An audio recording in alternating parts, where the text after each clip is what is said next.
Salut les organiseurs et bienvenue dans ce live numéro 47 de mon défi de 365 jours de live. J'espère que vous allez bien. Ce soir, j'avais envie de vous parler de du fait de s'éduquer et du fait de pratiquer. J'ai eu un commentaire aujourd'hui sous une vidéo où la personne me disait: moi, j'ai beau lire des livres, j'ai beau regarder des vidéos, j'ai beau m'éduquer un maximum sur la loi de l'attraction, sur les énergies, sur l'univers, etc. Elle dit, il n'y a rien qui se passe dans ma vie. Et là, je lui dis, il y a une différence entre s'éduquer, s'instruire et pratiquer. Parce que moi aussi, j'avais plusieurs livres que j'avais lus, qui m'avaient beaucoup plu sur le moment, où j'avais vraiment eu l'impression de comprendre plein de choses et où il y avait un petit peu des prises de conscience. Et ça, c'est super, déjà, c'est un super début. Sauf que si après tu pratiques pas ce qui est indiqué dans le livre ou ce qui est conseillé, ce qui est suggéré, ben il y a rien qui se passe. Parce qu'en fait, tu prends juste... Bonsoir Valentine. Parce qu'en fait, tu prends juste... tu prends juste des informations comme ça, tu ingurgites juste des informations, mais c'est un peu, tu sais, comme regarder le journal ou regarder ou même lire un livre divertissant.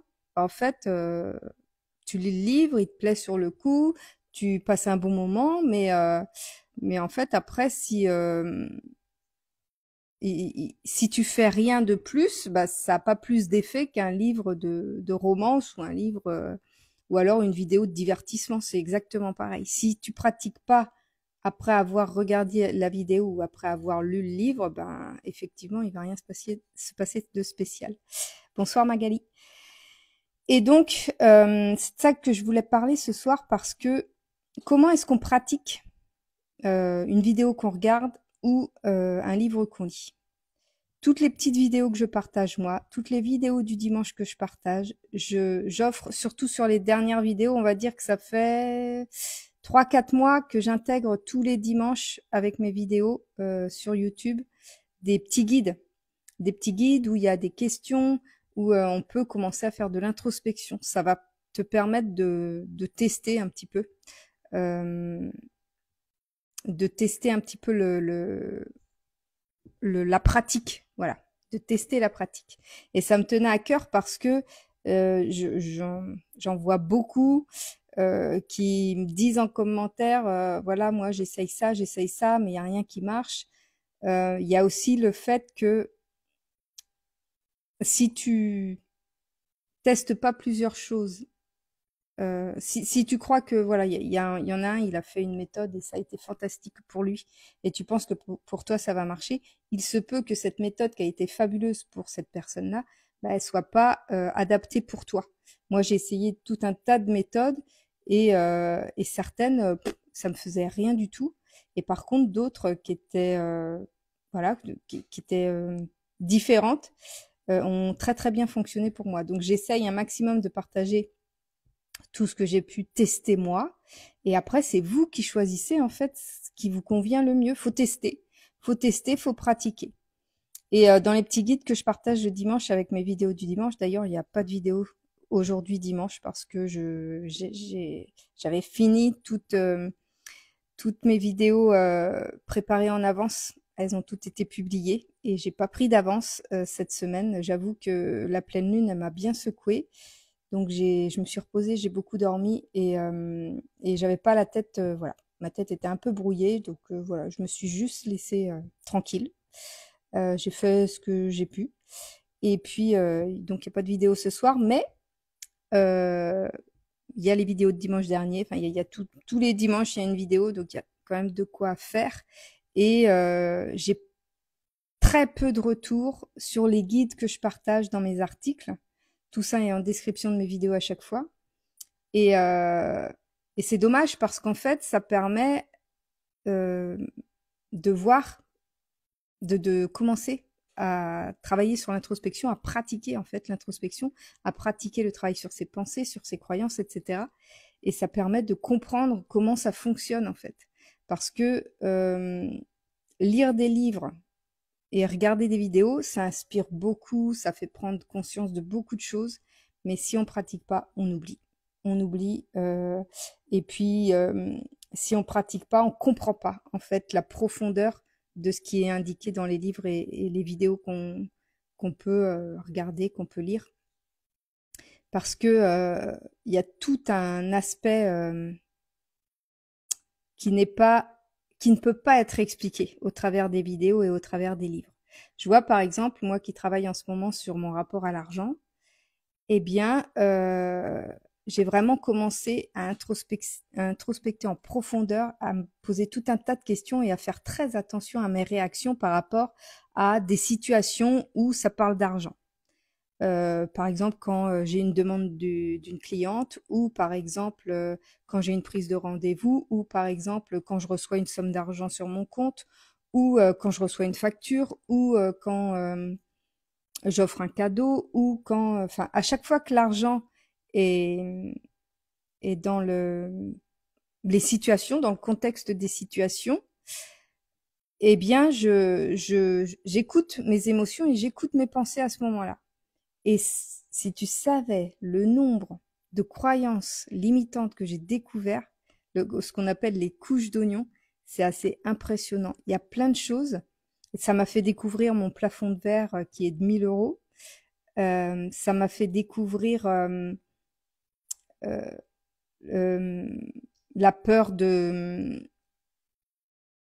comment dire, la peur d'avoir de l'argent par peur d'être jugé ou par peur de, pas de représailles, mais par peur de jalousie des gens.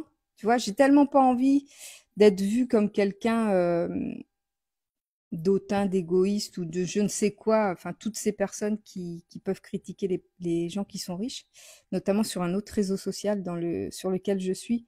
Ils sont très virulents. Dès qu'on parle d'argent, dès que je parle d'argent dans une de mes mini-vidéos, ça fait un boom incroyable. Et, euh, et je vois que les gens, ils ont des croyances tellement limitantes par rapport à l'argent. Et en même temps, c'est grâce à eux que j'ai découvert que moi aussi, effectivement, j'avais des croyances face à l'argent et j'en ai découvert voilà, que je ne pensais même pas, auxquelles je n'avais même pas pensé. Mais si tu pratiques pas, tu peux pas découvrir ça. Parce que c'est vraiment en profondeur, c'est vraiment ancré à l'intérieur de toi. Ça peut être dû par rapport à tes expériences familiales, ça peut être dû par rapport à ton éducation, ça peut être dû par rapport à tes expériences tout court, tes expériences passées. Et il y a tout un tas de croyances qu'on intègre sans s'en rendre compte. Et ça, c'est assez fou. Et si tu pratiques pas, si tu te poses pas de questions, si tu prends pas conscience de ces pensées-là, de ces émotions-là quand elles arrivent, si tu te dis, voilà, tu vois, ça te traverse l'esprit et puis tu relèves pas quoi. Bah en fait ça reste. Du coup ça reste. Tu restes toujours dans la même situation parce que t'as pas compris qu'en fait quand cette pensée-là t'a traversé l'esprit, elle faisait référence à une croyance que tu as et qui t'empêche d'atteindre, enfin d'évoluer, de progresser et de changer ton schéma actuel. Et, euh, et donc voilà, je disais à cette personne dans ce commentaire que c'est bien de lire les livres et les vidéos, mais que si tu pratiques pas, ben ça peut pas fonctionner. Donc après, elle m'a répondu, oui, mais je fais tableau de visualisation, je fais les affirmations positives, je fais, je sais plus, elle m'a dit plusieurs trucs comme ça.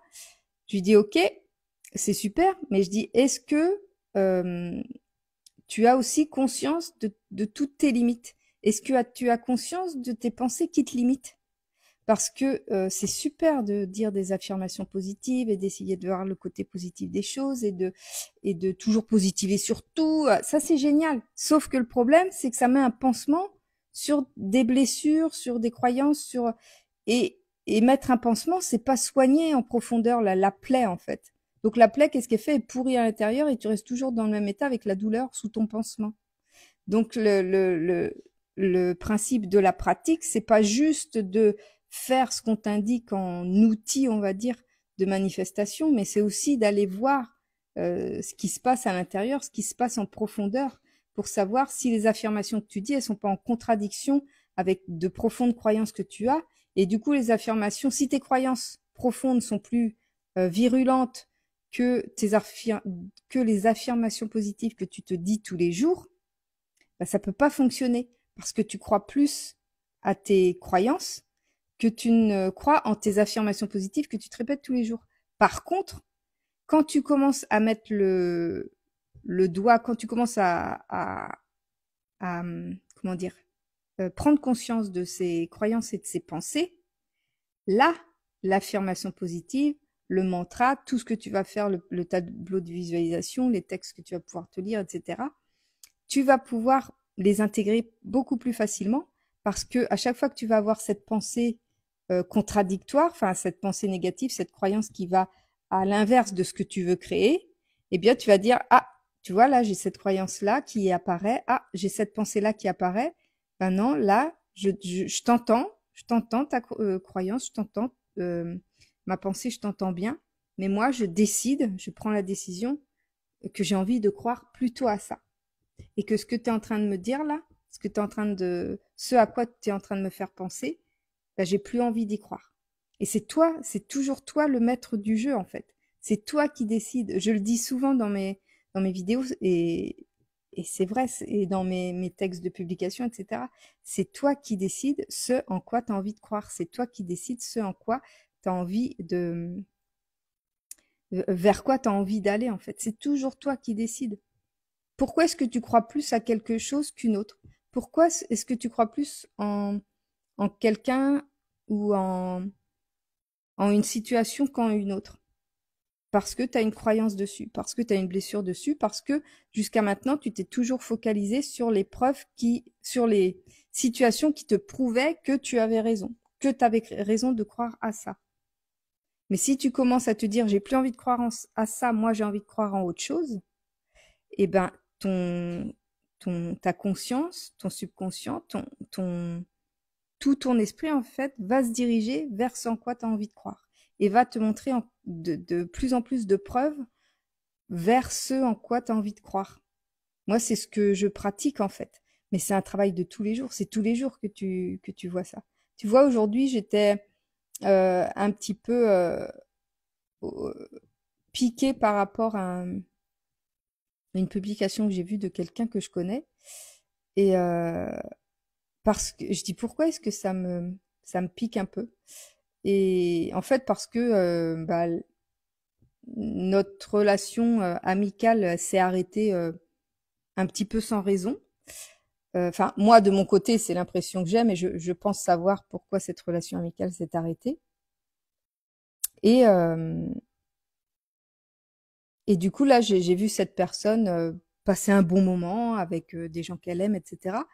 Et j'étais un peu piquée dans le sens où ah ben mince. J'en fais pas partie, quoi. Tu vois, je fais pas partie de ce contexte-là. Et enfin, je fais pas partie de la situation, quoi. Enfin, je suis pas avec eux, hein, entre guillemets. Et en fait, après, j'ai réfléchi, je dis pourquoi est-ce que je suis dans cette situation-là? Pourquoi est-ce que j'ai pas maintenu, enfin, cette relation-là amicale, elle s'est arrêtée? Bah, tout simplement parce que elle ne correspondait plus à ce que moi je recherche. Et mon comportement a fait en sorte que cette personne s'est éloignée. Et donc, il y a eu, voilà, il y a toujours une raison à ce qui nous arrive. On s'en rend pas forcément compte, mais si, quand on commence à prendre conscience de nos pensées, de nos croyances, de nos comportements, ben on se dit qu'en fait, ce qui nous arrive, c'est juste le résultat d'un processus d'évolution, en fait. On évolue toujours, hein. Quand il y a quelque chose qui se passe qui sort de l'ordinaire, ou quand il y a une situation qui se passe et qui, euh, qui nous semble même pas cool, etc., elle est là pour nous faire évoluer, pour nous faire progresser. Et donc, pratiquer, c'est vraiment prendre conscience de ses pensées, de ses croyances, euh, et ne pas les mettre un peu aux oubliettes, entre guillemets, parce que quand on fait ça, On refuse finalement de remuer la merde qu'on a en profondeur et on peut pas avancer. On ne peut que rester dans la même situation.